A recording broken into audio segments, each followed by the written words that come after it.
लेकिन ये जो बाप बेटा होते हैं ना, ये मर जाएंगे पर कभी एक दूसरे को गले नहीं लगाएंगे, क्योंकि दोनों को मोहब्बत करनी किसी ने सिखाई ही नहीं। एक मोहब्बत कह नहीं सकता और दूसरा समझ नहीं सकता।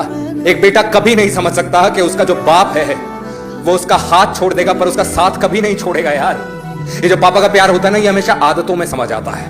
कभी खुद से अपने मुंह से I am proud of you बोले ना बोले, पर अगर कोई मोहल्ले का इंसान हमारी तारीफ कर देना तो कंधे चौड़े हो जाते हैं। मेरा भी मेरे पापा के साथ ऐसा ही रिश्ता था।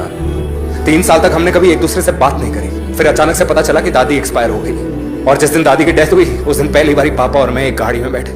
वो गाड़ी शमशान घाट पहुंची। शमशान घाट पे दरवाजा खुला, पापा गाड़ी से उतरे, शमशान घाट की दहलीज पे गए और दादी की राख के ढेर के सामने पता नहीं पापा को क्या हुआ, शायद उनके घुटने जवाब दे गए क्या हुआ, वो जाके ऐसे बैठ गए।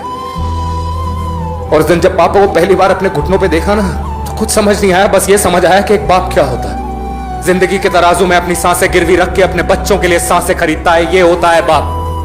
जब दफ्तर के झोंके समाज की थकान उसके शरीर को तोड़ रहे होते हैं तो वो अपनी 2 महीने की गोदिया बेटी को सीने से लगा के सोता है कि कहीं उसे सर्दी ना लग जाए, ये होता है बाप। अपनी पूरी जिंदगी राख कर देता है अपने बच्चों को अपने पैरों पे खड़ा करने के लिए। और आज जब मेरे पापा अपने घुटनों पे हैं तो मुझे समझ नहीं आ रहा कि इन्हें अपने पैरों पे कैसे खड़ा करूं। क्या इतना मुश्किल होता है किसी इंसान को अपने पैरों पे खड़ा करना? क्या इतना मुश्किल होता है एक पिता के प्यार को समझ पाना?